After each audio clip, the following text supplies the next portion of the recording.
미국엔 나스닥, 우리나라엔 코스닥이 있다면 뉴스쇼에는 뉴스닥이 있습니다. 뉴스쇼 증권시장 뉴스닥, 오늘도 두군 브러더스와 함께합니다. 민주당 선대위 현근택 대변인, 그리고 국민의힘 김근식 전 비전전략실장, 어서 오십시오. 네, 안녕하세요. 아니, 각 캠프에서는 여론조사에 얼마나 신경들을 쓰세요?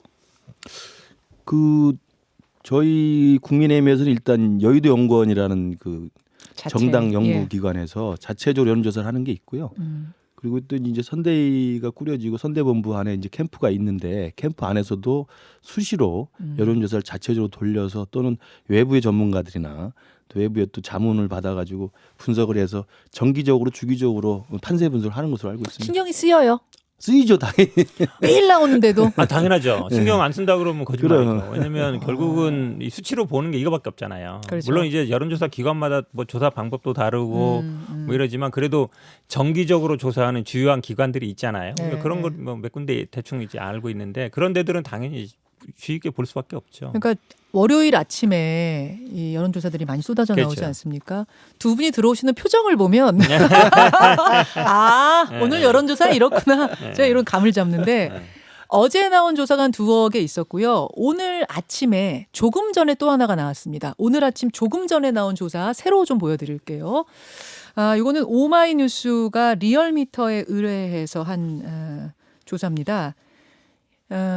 전국의 성인 3,046명 대상으로 지난주 16일부터 22일까지 꽤 오래 조사를 한 거예요.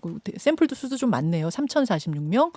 윤석열 42, 이재명 36.8, 안철수 10, 심상정 2.5. 제가 순위대로 읽어드렸습니다. 윤석열 42, 이재명 36.8, 안철수 10, 심상정 2.5. 김근식 교수님. 네.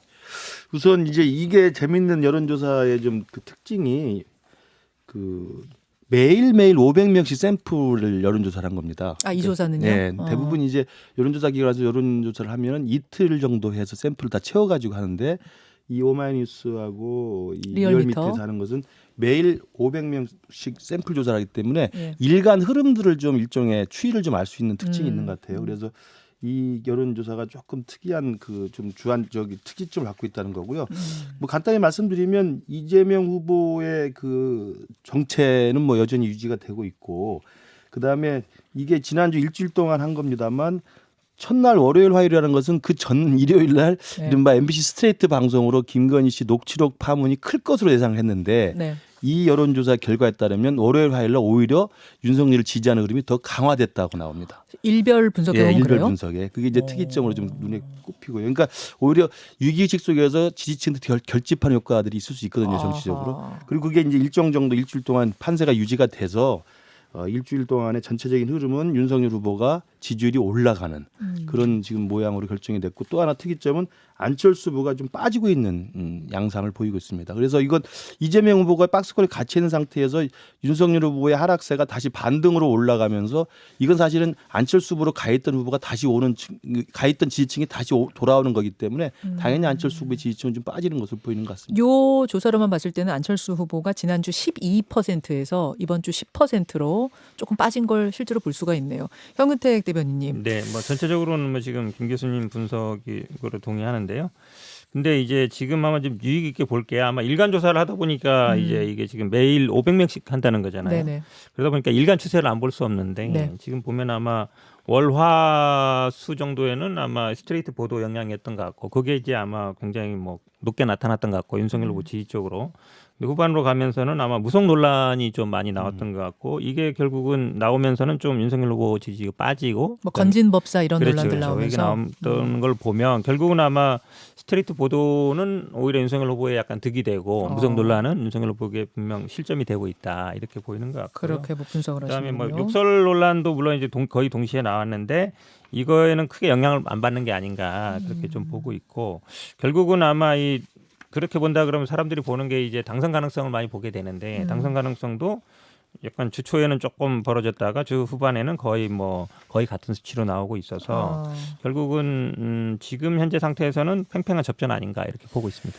자, 이런 상황입니다. 조금 전에 나온 속보로 나온 여론조사표를 좀 보여드렸고요. 이번 주 상한가 하한가는 뭘 골라오셨을지 들어보죠. 우선 키워드부터 말씀해 주시고 시작할게요. 현근택 대변인님.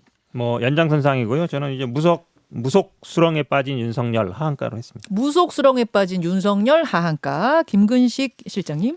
예, 지난 주말에 이재명 후보의 이제 선거 유세 과정에 나온 연설이 논란이 됐는데요.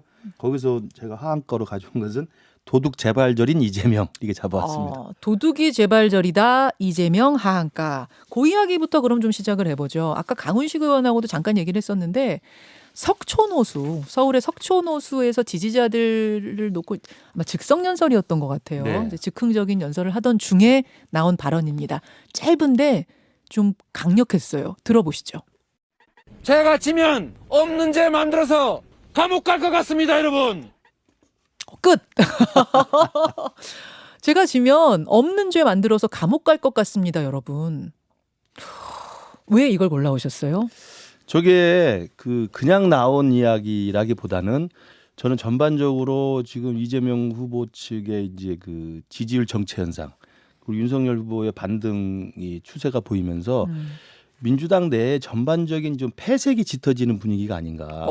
왜냐하면 저런 식의 그 메시지를 던진다는 것은 진 거라는 전제하에서 내가 지면 감옥에 들어갈 것 같다라는 이야기를 한다는 것이 네. 지지층을 결집하려는 의도가 있긴 하지만 네. 제3자나 중도층이 볼 때는 정말 저 집안은 지는 집안으로 이제 생각을 하나 보다.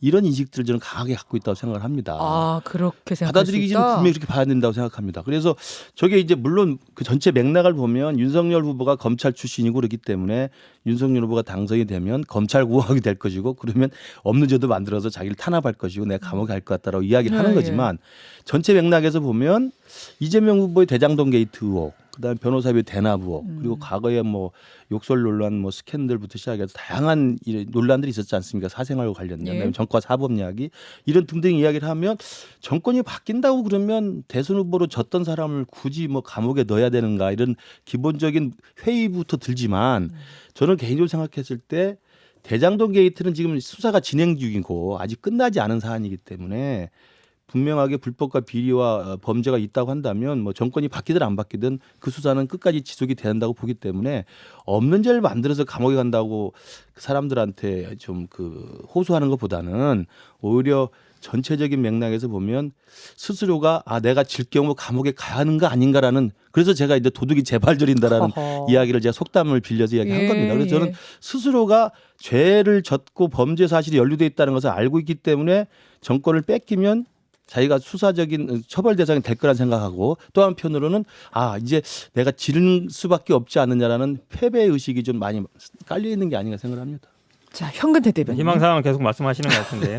네. 지금 이제 윤석열 후보는 그동안 많이 얘기를 했습니다. 그러니까 뭐 확정적 범죄자라는 얘기도 했고 지금 대장동에 대해서 계속 이제 물고 늘어지고 있는데 윤석열 후보 캠프 주변에 있는 분들 보면 다 알죠. 검찰 출신 되게 많습니다. 그래서 뭐 제2 하나회가 되지 않겠느냐. 한마디로 얘기하면 검찰 출신들이 국가를 다 장악하는 거 아니냐. 이런 얘기들이 당연히 나올 수밖에 없는 거고요. 저는 뭐 조국 전 장관 수사에서 보여줬다고 봅니다. 본인에게 맞서는 사람, 본인에게 어쨌든 경쟁했던 사람, 어쨌든 그 김건희 씨 녹취록도 나왔거든요. 가만히 있었으면 구속 안 시키려고 그랬는데 자꾸 유시민 이런 분들이 얘기해서 그렇다. 한마디로 얘기하면 자기가 하는 거에 고분고분이 안 따르니까 자기한테 맞섰기 때문에 그래서 계속 수사에서 사돈 팔촌 다 털어가지고 했다는 거잖아요. 물론 이제 동양대 PC 증거 능력이 어떻게 나올지 모르겠습니다만 뭐 그걸 봐야 되는데 뭐 오늘 보니까 저도 이 유정수 전 이제 성남도시공사 사장이거든요. 네. 작년 말에 퇴임했는데 이분 책 저도 보지 못했습니다만 언론 보도를 보니까 이분이 굉장히 이재명 후보에 대해서 비판적이었어요. 뭐 배임 혐의도 있다 막 그랬는데 오히려 책에는 약간 의외의 얘기가 나왔습니다. 어떤 게 있나요? 초과이익 환수에 대해서 공식 결제한 흔적이 없다라는 얘기도 하고 또 유동규 본부장이 이재명 당시 시장한테 보고 안 하고 이걸 한 거 아니냐 이렇게 얘기하고 있어서 굉장히 의외다. 저는 의외로 봤거든요. 이분의 책이 나온 거예요? 책에 대한 이제 언론 보도가 나왔던 얘기인데 왜냐하면 이분이 굉장히 비판적이었어요. 작년에 보면은 왜냐하면 이거에 대해서 뭐 배임 혐의가 있다라는 식으로 나온 걸 보면 지금 저희들은 항상 주장하고 있습니다. 배임이라는 건 약간 추상적인 개념이다. 말이고 결국은 돈을 쫓아가야 되는데 검찰이 저는 지금 눈치 보기를 너무 하고 있다고 봅니다. 지금 뭐 아시다시피 곽상도 돈 달라 이런 문자도 나왔는데 아직 수사 제대로 안 되고 있거든요. 지금 박영수 뭐 통장 빌려줬던 것도 나오고 있지만 제대로 안 되고 있잖아요. 검찰이 저는 뭐 제대로 수사를 못 하고 있다고 보기 때문에 이게 어떤 두려움의 표현이나 이런 것보다는 검찰 공화국이 올 수 있다. 그리고 그런 윤석열 후보가 실제로 지금까지 살아오거나 수사를 했던 걸 보면 그런 위험성을 저는 경고한 거다 이렇게 보고 있습니다. 패색이 짙어서라기보다는 그러면은 검찰 공화국이 올 수도 있으니 제가 지지 않게 여러분 만들어 주십시오라는 호소? 뭐 그런 의미가 강하다고 봅니다. 그런 의미다. 저는 이제 그 부분에 대한 우려가 국민들 사이에 있을 수 있고 특히 이제 민주당 쪽에서는 이제 선거 캠페인 전략으로 검찰 출신이니까 검찰이 정권을 압도하지 않겠느냐 이런 우려가 있을 수 있다고 보기 때문에 저는 선거 막바지에 가거나 예. 또는 이제 대선의 이제 결론이 거의 나기 전에는 다른 후보 때도 그랬습니다만 제 그냥 개인적인 생각에 윤석열 후보가 주변에 있는 검찰 출신 인사들은 국정에서 임명직에서 배제하겠다라는 저는 국민 선언을 할 수도 있다고 봐요. 그래요? 그런 부분은 걱정을 안 해도 된다고 생각합니다. 걱정하지 말아라. 네, 그런 게 왜냐하면- 혹시 준비 중이에요? 저는 아니 제 개인적인 생각으로 보면 선거 예. 전략상 예. 예전에 DJ 때도 동교동 가신다 그랬고요. YS 때도 상도동 가신다 그랬고요. 예. 박근혜 정부 때도 마찬가지였다고 생각합니다. 그래서 사실은 검찰 출신이 다 국정을 좌지우지할 것이다 이런 우려가 있으면 선거 막판에 가면 그런 우려를 국민들에게 부식시키기 위해서는 오히려 윤석열 후보가 스스로 살을 깎는 입장에서 검찰 출신들은 요직에서 임명직은 배제하겠다는 저는 사신성인의 발언을 할 수 있다고 생각하고요. 그러니까 검찰 공화국이라는 지금 슬로건을 계속 밀고 있잖아요, 그렇죠. 민주당이. 네. 그게 계속 강조가 되면은 당연히 그런 전략을 이쪽에서는 할수 아마 있다고 그런 것이 나올 생각합니다. 거다. 그런 아. 문제가 아니고요. 저는 최근에 이게 좀 주의 있게 본 게 홍준표 의원이 그런 얘기했잖아요. 처가비리 엄단 선언해라. 저는 네. 당연히 할 줄 알았어요. 왜냐하면 대선 후보고 공적인 걸 얘기해야 되는데, 근데 그게 약간 불쾌하겠다는 얘기도 나오는데 이준석 대표가 뭐라 그랬냐면 안 할 수도 있다. 이 얘기를 했거든요. 근데 국민들은 알고 있죠.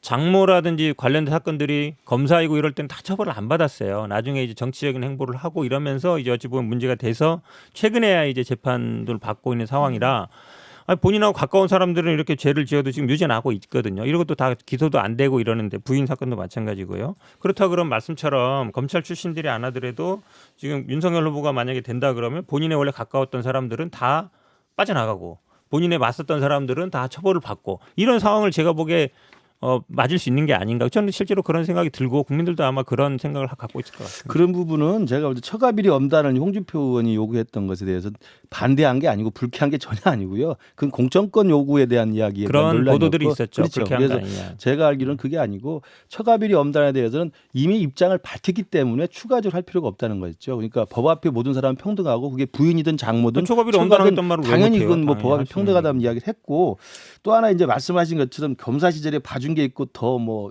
마음에 안 들면 더 뭐 탄압을 했다 이런 이야기가 나올 수 있다고 보는데 그런 부분에 대해서는 오히려 윤석열 후보가 가장 저는 검찰의 정치적 중립 또는 살아있는 권력에 대한 독립성을 가장 저는 주장했던 사람이라고 봐요. MB 대통령 그다음에 박근혜 대통령을 구속을 시킨 사람인데다가 또 문재인 대통령 하에서 검찰총장 하면서 조국 전 장관을 수사를 했던 사람이고 월성원증 조기패소도 수사했던 사람이고 이러기 때문에 야 이건 내 편이니까 봐주고 내 편이 아니면 뭐 족치겠다 이런 식의 생각은 예. 윤석열 후보한테는 맞지 않다고 생각합니다. 굉장히 거친 단어가 지금 나왔는데 무슨 말씀이신지는 알겠어요. 그럼 자연스럽게 국민의힘 얘기로 좀 넘어가 볼 수 있을 것 같은데 현근태 대변인 골라오신 키워드가 무속 수렁에 빠진 윤석열 후보.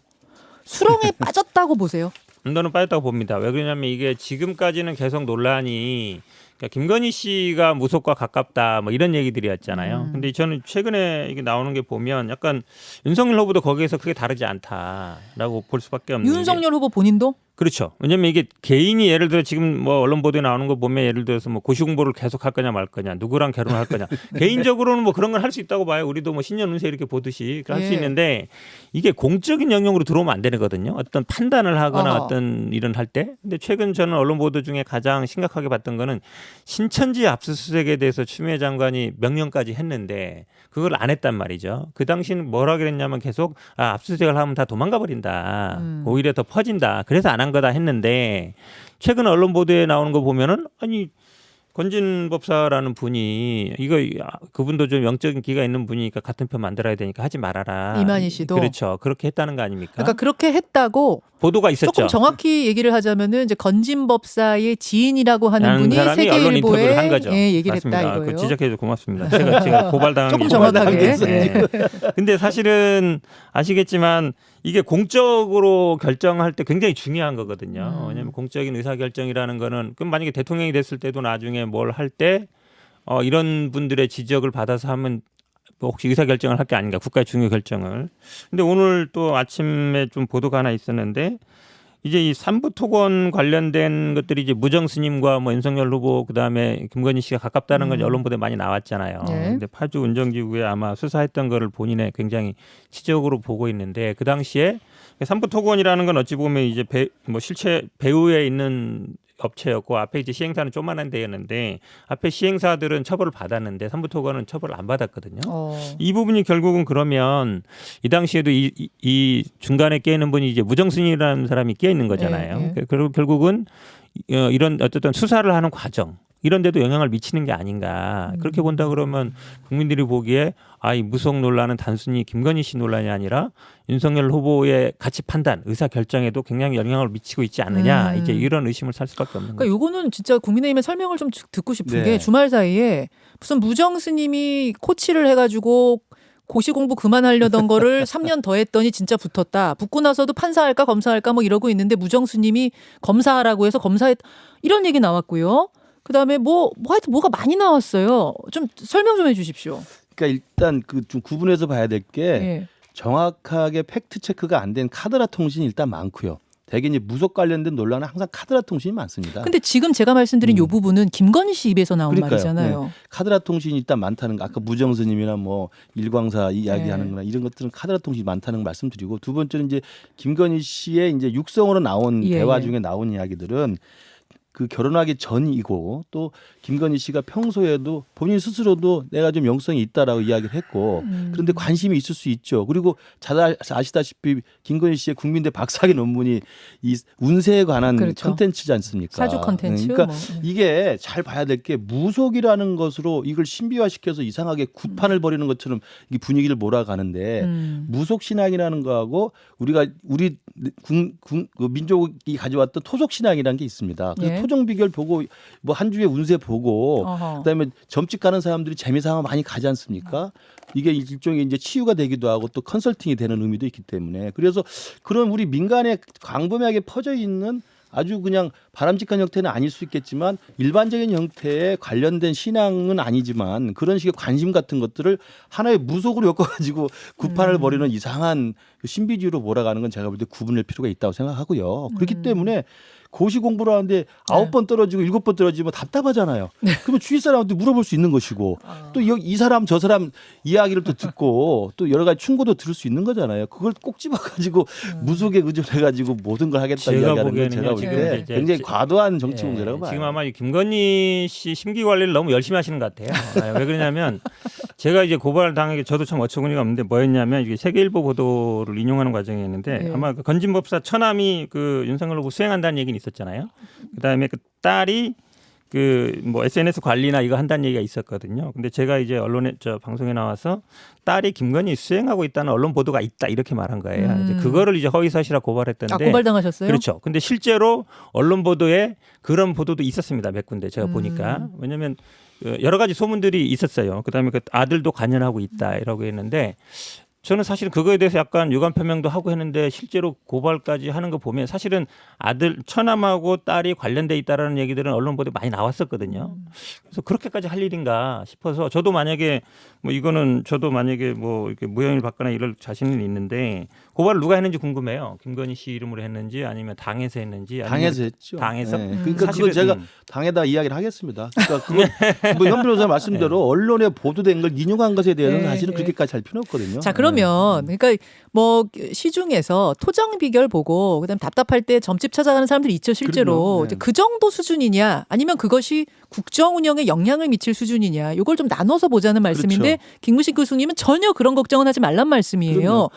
그런데 이제 그것과 관련해서 어떤 녹취가 나왔냐면 김건희 씨가 나는 점 보고 굿하고 그런 거 안 한다. 그런데 홍준표, 유승민 뭐 전 의원은 굿한다. 요런 녹취가 나왔어요. 물론 기자가 물어본 거예요. 유승민도 해요? 그럼.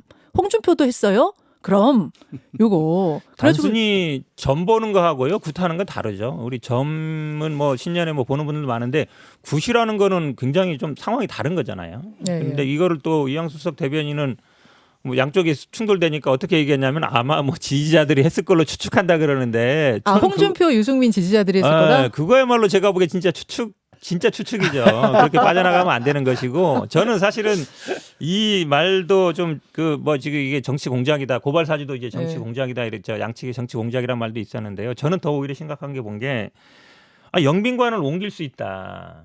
그것도 지금 녹취록에서 나온 네, 나온 거예요? 얘기잖아요. 아니 옮길 수 있다고 한 이유는 뭐예요? 모르죠. 그거야 뭐 그분이 잘 알겠죠. 뭐 어떤 도사가 안 그런 돼요. 말을 했다는 아니, 저는 도사- 카드라 통신이 그러니까 어쨌든 녹취에서 그랬다는 거 아니에요. 뭐 옮긴다 이런 얘기 했다는 거잖아요. 그러니까 그건 이게 제가 말씀드렸어요. 그래, 아까 그러니까 네. 개인적인 어떤 의사 결정을 예를 들어 결혼하거나 공부를 계속하거나 그런 거야 물어볼 수 있죠. 근데 국가의 중요한 만약에 이런 의사 결정을 한다 그러면 만약에 청와대도 뭐 터가 안 좀 옮기겠다 이렇게 나올 수 있는 거잖아요. 자, 그 부분은 해명 좀 네, 그런 걸 들어야겠습니다. 제가 보기에 분명하게 국민의힘. 의사를 그러니까 표명을 그 해야죠. 정확한 녹취 내용은 네. 어떤 도사의 입에서 청와대를 영빈관으로 옮겨야 된다는 이야기가 있다더라. 그러니까 그럴 거예요. 그러니까 이렇게 대답이 나왔다는 거 아닙니까? 그러니까 저는 그 전체 맥락을 보면 개인의 입장에서 사적인 이야기로 어떤 도사가 그런 말을 했다니까 그렇다고 이야기를 한 거지. 이게 대통령에 대해서 청와대에 들어간 다음에 진짜 지금의 청와대를 영빈관으로 옮기겠다는 그런 국가의 큰 일들을 특히 결정할 일은 전혀 없다고 보고요. 또 하나가 아까 말씀드린 것처럼 점하고 굿이 다르잖아요. 점은 재미삼아 볼 수 있고 우리 토속 신앙일 수도 있고 토정비길 뭐 타로 같은 것도 보고 그러잖아요. 근데 문제는 이걸 홍준표 의원이나 유승민 의원이 굿했다고 제가 김건희 씨가 이야기한 건 제가 이해하기로는 점과 굿을 헷갈리고 있는 거예요. 그러니까 김건희 씨한테는 심기 관리 너무 하신다. 아니, 김건희 씨한테는 점하고 굿을 누가 구분 못해요. 운세나 말이 안 되는 이런 얘기. 타로나 점 같은 거에 대한 상당히 관심이 오랫동안 있었기 때문에 이게 굿하고 점하고 헷갈려서 홍준표 의원이 빨간 넥타이 많이 하고 다니는 건 유명한 이야기지 않습니까?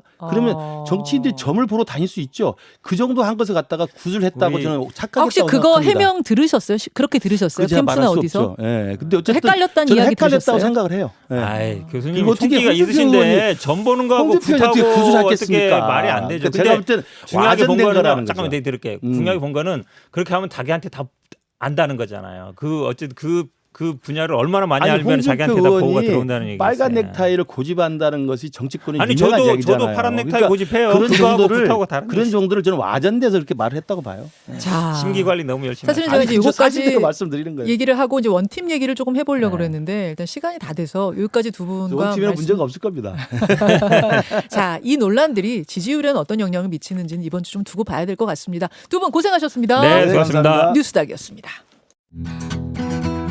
김현정의 뉴스쇼는 청취자 여러분의 참여로 이루어집니다. 트위터, 페이스북, 레인보우 게시판, 그리고 단문 50원, 장문 100원의 유료 문자 샵 1212, 우물정 1212 통해 참여하실 수 있습니다. 김현정의 뉴스쇼, 여러분과 함께 만듭니다.